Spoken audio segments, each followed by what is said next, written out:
Rechercher inondation réchauffement climatique. Résultat. À la une. Inondation en Afrique, une nouvelle ère. Lien. Inondation en Espagne, le changement climatique a deux visages. Saurant anticiper le risque inondation. De nouveau. Vidéo. Les inondations en Asie ont fait des Le monde futur. C'est plus d'actualité. Vous avez déjà fait du doom scrolling, c'est-à-dire collecter des tonnes d'informations négatives sur les réseaux sociaux? Le doom scrolling, qu'on appelle aussi le défilement morbide, décrit une tendance compulsive à parcourir indéfiniment un fil d'informations anxiogènes sans pouvoir s'en détacher, même si les informations consultées sont irritantes, décourageantes, voire même déprimantes. On passe d'info en info, sans but précis, et on reste absorbé par les nouvelles négatives à cause de ce qu'on appelle le biais de négativité. Ce biais cognitif reflète la propension humaine à accorder plus d'importance aux informations négatives qu'aux informations positives.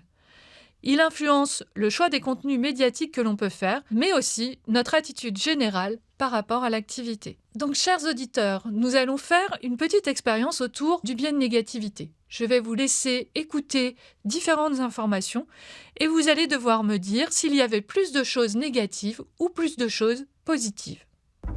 Bonjour à toutes et à tous. Washington confirme les accusations de Kiev. Des troupes nord-coréennes sont engagées dans des opérations de combat aux côtés des Russes. La hausse des prix à la consommation en France est repassée ce mois-ci sous la barre symbolique des 2%. Après les scénaristes, les acteurs, à leur tour, mettent fin à leur grève aux États-Unis. Les chances déjà bien faibles de trouver un accord sur un cessez-le-feu se sont encore amenuisées au Proche-Orient. Alors, vous avez entendu plus d'informations négatives ou plus d'informations positives? En fait, il y avait le même nombre d'informations positives que négatives. 4e épisode. Doom scrolling. Quand vous êtes piégé dans un fil d'informations anxiogènes. Guerre en Ukraine. Tensions au Moyen-Orient. Catastrophe naturelle qui s'accélère avec le réchauffement climatique. Autant d'événements qui suscitent l'angoisse et l'incertitude chez beaucoup de gens. Le fait qu'on soit plus attentif aux choses négatives peut s'expliquer de deux manières. D'une part, par l'évolution. Se focaliser sur les informations négatives aurait pu être un avantage pour notre survie, en nous aidant à repérer plus facilement ce qui est dangereux et également pour nous protéger. D'autre part, les facteurs anthropologiques et culturels. Chacun gère l'anxiété de manière différente, mais la façon dont les membres d'une culture perçoivent des situations ambiguës ou inconnues peut les amener à se concentrer davantage sur des informations négatives. Également, des tensions sociales entre les groupes et surtout les conflits qui mènent à la polarisation des partis politiques peuvent aussi renforcer cette focalisation sur la négativité. Le biais de négativité n'est pas la seule chose qui peut expliquer le doom scrolling. Ce comportement compulsif intervient plus favorablement chez des personnes qui ont certaines vulnérabilités et en particulier une intolérance à la certitude, comme le montrent des recherches récentes. Ces personnes tentent de réguler des émotions négatives comme l'anxiété, la peur ou l'incertitude en restant continuellement informées, même si ce comportement a l'effet opposé. Mais alors pourquoi ils le font? Tout simplement parce que c'est une stratégie de régulation émotionnelle inadaptée. On a tous des dispositions différentes à gérer le stress psychologique. Et parfois, malheureusement, on n'adopte pas tous la bonne stratégie.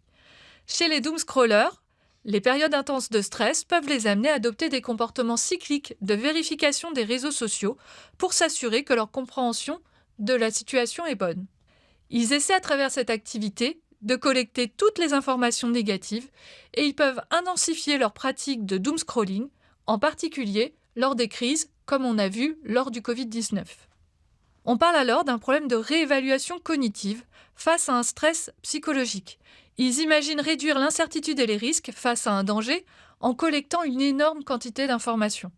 Rapidement, ce comportement devient compulsif, c'est-à-dire que le contrôle inhibiteur des individus, qui permet de résister à certains automatismes ou stratégies intuitives, va diminuer au profit d'une réponse conditionnée du type « Je ressens des émotions négatives face à une situation de crise et je vais collecter le max d'informations sur les réseaux sociaux pour contrôler la situation. » Le problème avec les informations négatives, c'est qu'elles peuvent entraîner une forme de surcharge mentale et donc une fatigue cognitive et émotionnelle.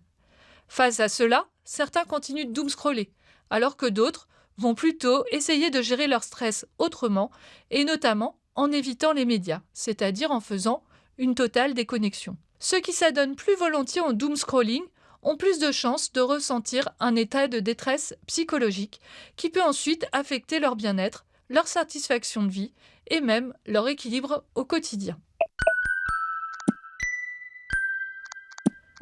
Comme nous l'avons vu, le doom scrolling résulte de l'interaction de plusieurs facteurs, des dispositions individuelles, comme l'intolérance à la certitude ou l'anxiété, une prédominance des contenus d'actualité négatifs, amplifiés par le biais de négativité, mais il existe un dernier élément qui peut expliquer ce mécanisme, l'influence des flux d'informations contenus pour capter notre attention dans le cadre de l'économie de l'attention. Les plateformes de réseaux sociaux comme X, Threads ou encore TikTok ne sont pas neutres dans cette histoire. Elles créent un terrain fertile pour l'apparition et le maintien du doom scrolling grâce à leurs fils d'actualité infinis. Ces fils exploitent notre tendance à ce qu'on appelle l'escompte hyperbolique. C'est un biais cognitif où les individus s'attendent à ce que l'information suivante soit plus gratifiante que l'information précédente, ce qui les incite à continuer de scroller sans fin. À l'origine, ce procédé était conçu pour nous maintenir le plus longtemps possible sur les plateformes. Mais on voit aujourd'hui qu'il peut avoir des effets nocifs, notamment chez les personnes les plus fragiles, comme celles souffrant d'une forte anxiété ou d'une intolérance à l'incertitude. Dans ce cas-là, ce système va agir comme amplificateur des difficultés individuelles, alimentant un comportement de défilement incessant d'informations négatives dont il est difficile de se détacher et qui va mener finalement à un épuisement cognitif et émotionnel chez les individus.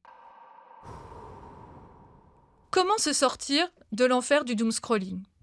La première étape, c'est de prendre conscience de ce comportement et de reconnaître qu'il peut poser problème. Cela demande un effort de réflexion sur soi-même, ce qu'on appelle des activités métacognitives. Donc, dans ces activités métacognitives, on peut par exemple utiliser des mécanismes de résilience psychologique face aux événements anxiogènes, comme par exemple dans les pandémies ou dans les guerres. La résilience psychologique, c'est la capacité à maintenir ou à retrouver un équilibre mental face aux difficultés de la vie. Et cette habilité à mettre en place une série de mécanismes consiste à résister, s'adapter, puis se dépasser face à des événements traumatiques. Elle nous aide donc à mieux gérer les épreuves et à réagir de façon plus efficace face aux aléas du quotidien. Développer cette qualité peut être un atout précieux pour briser le cycle infernal du doom scrolling, relativiser l'incertitude face au monde actuel et retrouver un usage plus sain des médias. Une autre stratégie métacognitive, c'est de mettre en place des principes d'hygiène numérique en amont pour éviter de se faire happer par les fils infinis des réseaux sociaux. C'est un peu comme mettre en place un système d'autodéfense qui permet de se protéger face au doom scrolling.